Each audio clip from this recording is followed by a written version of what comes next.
Conversations That Matter is a partner program of the Center for Dialogue at Simon Fraser University. The production of this program is made possible thanks to the support of the following and viewers like you.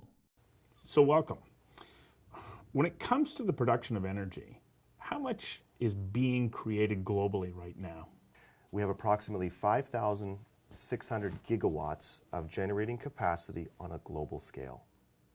And that's going to grow to 14,000 gigawatts by about 2040. And the predominant reason is because the demand for energy has done nothing but go up almost forever. So we've gone from sort of zero to where we are now in about 120 some odd years. Wasn't it about 120 years ago that Nikola Tesla basically said, okay, here's how we deliver electricity over wire. And now we're up to where we are, but you say we're going to go up almost 3 times as much in the next 25 years? Yeah, that's according to experts. And if you just look at the reliable statistics, anytime you can use 120 years of back data, I would suggest that's pretty reliable. So yeah, it's going to climb to about 14,000 gigawatts. And interesting, you mentioned Nikola Tesla. When back in the late 1800s, when they were deciding how should we use electricity, how can it help mankind, will it be direct current, DC current, which was Thomas Edison, and then Nikola Tesla, who was supported by George Westinghouse, they were of the persuasion, which is alternating current, which is how we use electricity today, how it's, for the most part, created, transmitted, and utilized to this very day. The thing that, part of the equation that Tesla solved was how do we deliver that electricity? And that's going to continue to be a big issue, isn't it? Because more and more people are going to want access to that power.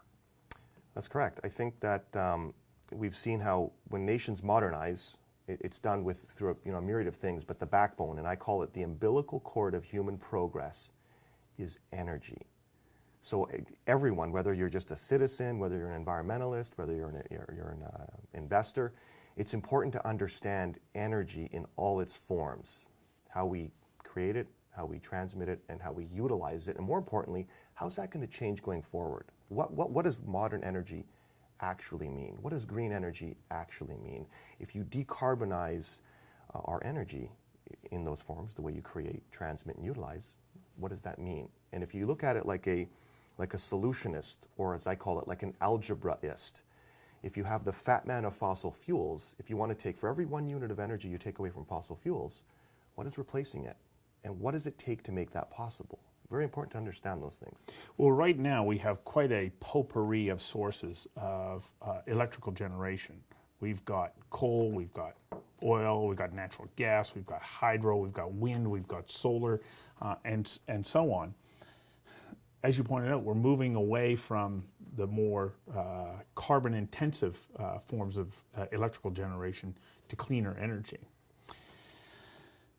It's going to take a tremendous shift. What has to happen for us to get off of, let's say, coal and oil in particular? Well, big power, I think, obviously common sense will dictate. Economics has a lot to do with it. So for big power, people are going to want to have something that works as baseload power because it has to work 24/7. And when you factor the economics and when the facts change, so do we. So we've seen in the United States, which is the second largest electricity market in the world, China being the largest, it's transferred. Just in the past 5 or 6 years, we've seen natural gas surpass coal. So right now, about 40% of America's electricity is generated from gas, 30% approximately by coal. And they were vice versa. It was 40-30 to the favor of coal. Just a decade or so ago. Just 5 or 6 years ago. Yeah. And the main reason is because of economics. A lot of gas has been found in the States. Till now, they have not been able to export this gas. And so because of the overwhelming economics, and it's not that difficult to transfer a power plant from a coal source to a gas source. It's doable. So in your book, you talk about disruptive technologies. What are those disruptive technologies going to do in our ability to be able to shift away from carbon sources of power to non-carbon? You see that going back to those 3 units, the way we create, transfer, and utilize energy. So we're talking now about the creation of electricity, of energy.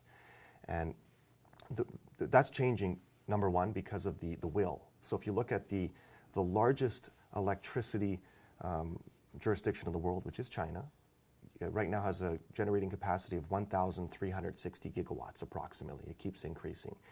As everyone knows, it's predominantly been fueled by coal, so 850 some odd gigawatts of coal.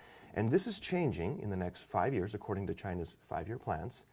The amount of solar and wind will be 175 gigawatts of newly installed capacity. From solar and wind. Now, this is not baseload power. They know that. And so this tells you a couple things. One, it does work in some respect. Number two, they're doing it maybe not necessarily because it's the most economic thing in every area, but they have to do it. They have to make these long-term plans because the future of Chinese electricity cannot be coal in perpetuity. Now, it's still going to be a pillar. So on this forecasting in the next 5 years, coal will still increase by, I think it's about 120 gigawatts. It's still a pillar. But the green energy will be more so. Literally 1/5 of what they're producing right now. Correct. Just the increase in coal generation. Yeah, and of course this is going to be, I think for many areas, going to be more modern coal generation. But as we go past 2020, which we just talked about, as we go forward to 2025 and 2030, I think you're going to see a higher amplitude of greener and cleaner energy. They also have some nuclear, which will be 30 gigawatts of newly installed capacity, and where they have the ability to have hydropower and other sources. But the amplitude of green energy, you're going to see it increase. So China will grow till about 1,800 gigawatts of installed capacity by 2020, approximately. So I just got to get you to hang on for just 1 second while we take a commercial break. We'll be right back. Conversations That Matter is a not-for-profit program made possible thanks to the charitable support of the following and from viewers like you. Please visit conversationsthatmatter.tv and help us to continue to produce this program. Thank you. Why is the demand still increasing? I thought that they had overbuilt already, and that we're seeing, and one of the reasons that we're seeing a slowdown in the Chinese economy right now is that they have overbuilt, and the demand doesn't quite meet what the capacity is at the moment. Yeah, what a topical question. You have just today, China's come out with their latest quarterly GDP growth numbers, 6.9%, Right. And they've been saying for some time we're going to grow by about 7%. If we're going to talk about China, it's important to know who lives there. So if I could just get a minute and a half to explain the demographics of China. So the people that run the country are the Cultural Revolution, or children of the Cultural Revolution, and they are about 160 million in total. Only 1 million graduated university. Then you have the Lucky Risers, 45 to 55, about 210 million people, 5 million university graduates. The PC generation, 35 to 45, is about 220 million. I'm paraphrasing here, but about approximately 220 million. 8 million graduates, college graduates. Then there's the millennials. These are people that are 16 to 35. They number 415 million. Over 100 million have already graduated university. 80% of these millennials were Already 100 million. already. Over 80% of these millennials were born in a rural sort of landscape. The majority now live urban. Almost all of them have a cell phone. In almost every case, it's a smartphone. They have the collected knowledge of mankind at their fingertips. Why is China's economy transitioning to a demand economy? Okay, there's many reasons. I will suggest to you that one of the major reasons is these millennials, they don't want factory jobs to. And you see the magnitude. I mean, you go from 1 million graduates per 160 million to over 100 million. I look at China's economy, where the GDP is going to come in around $11 trillion for 2015, thereabouts, 10.5, 11 trillion. America's about 17 trillion, largest economy in the world. Now, arguing whether they're going to grow by 6 or 7% or 8%, the absolute number is still 6 or 7 or 800 billion dollars. So, did they overbuild? Do the majority of these 415 million millennials have their own real estate? I would suggest not. Yeah, some are going to inherit real estate. You also have a situation where China's overall 1.3 billion people, just over 50% now live urban. There's no government, there's no army, there's no spiritual force that can prevent this, the longest trend of history, which is the ascent of man.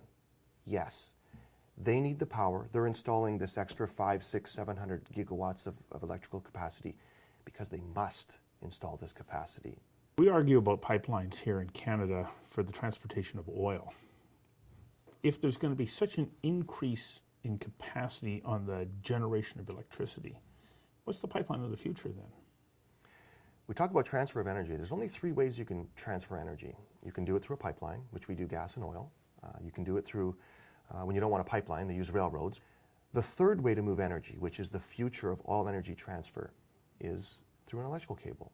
You will source whatever the source of the energy is, be it wind, be it sun, be it coal, be it hydro, and you'll move that energy with an electrical cable to where the people live. And in China, which is also having a massive high voltage tension line build out, million volt lines that are going up to 3,000, I think 3,800 kilometers is the longest distance. It's breathtaking. It's just amazing the progress that's taken place. But those are the only three ways you can move energy. So people have to choose, because we can agree that you can't prevent people around the world from living in some sort of basic level of human progress, which is happening. You can't stop them. Mm-hmm. You know, how can I go tell someone in sub-Saharan Africa that they're never going to have running water in their home, or they're never going to have electricity? We need to have, because that's not going to happen. Not going to happen. We need to understand, and what I call realistic environmentalism, where you say that being a realistic environmentalist and the environment cohabitates with innovation and investment. You know, they live together. How else are you going to have a more efficient light bulb, or a car that uses less gas or no gas, or all these technologies that simply use less energy? Unfortunately, the clock is ticking, and I have to take another commercial break. We'll be right back. Conversations That Matter is a not-for-profit program made possible thanks to the charitable support of the following and from viewers like you. Please visit conversationsthatmatter.tv and help us to continue to produce this program. Thank you. We build the power generation. We still have to build the transmission lines then. What are they made out of, and where do we get those resources? Because that also has to be something else that is of the earth. The future of energy in all its forms, I like to say, is electricity. And so if I could use one line, I say that oil is energy, or fossil fuels. Mm-hmm. Energy without fossil fuels is electricity, in 100% of the cases. And electricity demands copper. It demands, aluminum and copper, but predominantly the brains of these systems, the way you utilize, transfer, and create energy is copper. If people look at it, going back to the algebraist way of thinking, if you do want to go away and remove certain units of fossil fuels, that's something that people have to at least understand and respect. When you have greener and cleaner energy, let's say solar and wind, it takes between 4 and 6 times more copper per megawatt of generation of capacity. Run that by me again? To create a megawatt of conventional power, solar, nuclear, wind, it takes about a ton of copper per megawatt. When you have solar and wind, take between 4 and 6 tons of copper per megawatt. So it's an intensity of 4 to 6 times more copper per megawatt of utility for greener and cleaner energy. Well, think about it rationally. So if I have on this table, if I have your mug would represent one coal-fired power plant that's 200 megawatts, or you have your typical wind turbine would be 3.5 megawatts. So you need about, let's say, 60 or 70 in a field. They're tall structures, so you need to be able to arrest the lightning. They're each individually, there's a motor, that's what it is, it's a generator, and all that electricity has to be collected at a central point. Sometimes it has to be filtered or what have you, and then it finally hits the grid. So it's this combination of cabling and motors to arrest the lightning that requires, from the amount of copper that's required in that coal-fired power plant, it's about 5 times, let's say rule of thumb, more copper for that to have the same amount of utility. Because you're spread over a wider array. Okay. And then the second part of it is, of course, this is not baseload power. Wind only works, say, 30% of the time is baseload power. So you have, it's not just idle at times. It's not just the numbers where you have 200 megawatts of wind. You have to have you still have to have other sources of baseload power. I was reading a very interesting article over the weekend from the Washington Post talking about the fact that alternative forms of energy in the next 30 years will take over. They will be the dominant source of energy. How close do you think we are in being able to move to a greener source of reliable energy so that we can start to take the foot off the gas on carbon intensive power generation? I will suggest to you that we're far closer than many people would think. And I'll give you a few examples. Number one. You know that there will be people who say you're wrong about That's that. fine. Yeah. That's fine. So I always stick to the facts. And so look at it this way. Approximately 47% of the world's electricity is consumed by motors. If we were to adopt high efficiency motors across the world, which means a copper rotor motor, we could decrease electricity consumption by 10% on a global scale. So by adopting these high energy systems, we could remove approximately 1.25 gigatons of CO2 from the atmosphere. That's approximately the equivalent. Just by improving the motors. By doing this initiative, by having high efficiency energy systems. That's 1.25 gigatons of CO2 removed from the atmosphere. That's approximately the equivalent of 500 million cars taking them off the road. And we only sell 88 million cars a year, so that's like 6 years of car sales. We can do that. We can actually do that. That's a plan that can be implemented over the next, say, 15 or 20 years that can actually make a meaningful impact, right? And then a second part of it, you look at having what works today. So in many parts of the world, they don't have water like we have. So water is created from desalination, which is a process that requires a lot of energy, either pressure or heat. So what they're doing in the future of desalination in places where it works, you look at the Middle East countries. Right now, they'll use fossil fuels for that energy to make water. But you can have these large-scale solar projects that could create the energy for the desalination for 12 or 13 hours per day. Right. And so, and that works in many parts of the world. On top of that, if you have it in the, and I use this number, but in the tens of millions of people around the world in the developed world start becoming prosumers, with having their own little energy system at their home, it would require industry to require less big power. Using the example of little Denmark with their few million people, if they understand that their wind energy company has been very successful and they have the ability to become a green economy, but if the local citizens all became little energy providers as well, when the wind's not blowing, they would need a lot less fossil fuels. And this can be echoed country after country after country. And nothing that happens in 1 day or 2 days, but if we look at these things over 5 years, all these little initiatives, they all become line items in the solution. And they work today. Got to take one last break. We'll be back in a moment. Conversations That Matter is a not-for-profit program made possible thanks to the charitable support of the following and from viewers like you. Please visit conversationsthatmatter.tv and help us to continue to produce this program. Thank you. There's a tremendous demand for copper to be able to deliver this, especially from alternative forms of energy. They need more copper. How many countries around the world are able to supply that, and in a way that's going to satisfy the demand? Copper predominantly comes from the United States, Peru, Chile, the biggest producer in the world, British Columbia, and some African countries. And that's it? That's it. You need to have a geological endowment. So I think we have the ability for that to take place. And I think when you look at these endowments, so this is a two-part question. You have now, I think it's around $2.6 trillion of money under management that has pledged not to invest in the dirtiest fossil fuels. Whether that's right or wrong, that's their decision.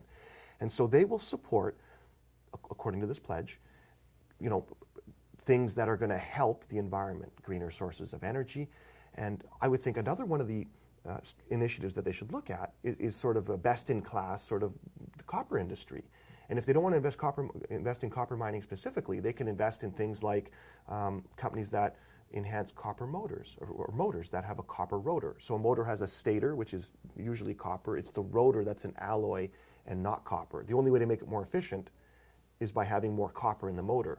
Or if you have a transformer, for example, yes, you can use an aluminum winding or you can use a copper winding. Now the copper winding is a little more expensive, but the payback's 2 years. In California, it's a year. Now, why even offer the aluminum winding transformer? Mm-hmm. But so those are the things that people can invest in these solutions in many different ways. What I get from talking to you is the transformation to a completely green energy economy is complex and it's interconnected. You need to have the power source generation, but you need copper to make that power generation more efficient, and then to deliver it. The greener and cleaner we create and utilize energy, the more that is demanded of copper. It's science. But then that means that we have to mine the copper. And so that's a whole other issue, isn't It's it? a whole other issue, but if you're, supporting best-in-class, potential copper mines, it's you have a choice. Even, let's say, the staunchest environmentalist, you can say, look, we have this many coal-fired power plants. We can eliminate all of them, but we have to have, let's say, 2 copper mines.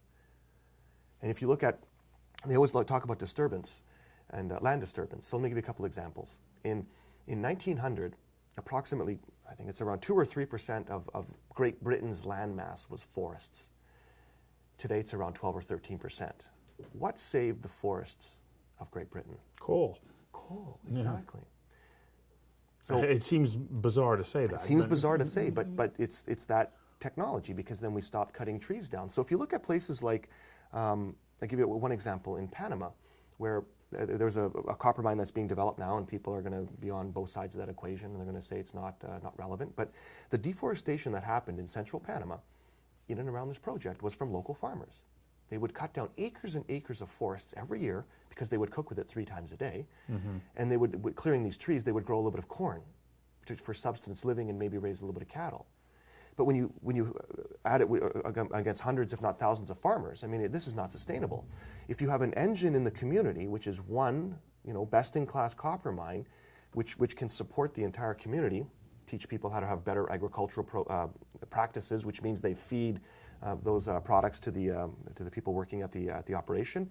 A road now goes out to the main community, so the excess capacity that they have can actually be sold into the local sort of population. So they can have a little bit more extra commerce. And on top of that, you have an actual plan where you can stop the deforestation that's happening naturally and has been happening for many, many years. And that same thing. And that's not an isolated case. This happens in many places around the world. So copper is at the heart of a green economy and a better and a more vibrant economy. Yeah. And environment. Sure. It's remarkable. It's irreplaceable, actually, in many of these initiatives. And it's also infinitely recyclable. Moses didn't throw his copper away. Julius Caesar didn't throw his copper away. Napoleon Bonaparte didn't throw his copper away. Almost all the copper we've ever mined is still here. And in use. And in use. And when it's something, it's recycled, and we can make something else of it. So it's infinitely recyclable, actually, which is very unique. And as you point out in your book, isn't it funny that when it left untouched, it turns green? It oxidizes to a brilliant turquoise green. Yep. So the green energy pipeline. Exactly. Thank you very much. Pleasure Thanks, talking Stu. to you about this. Thank It's you. complex, very complex.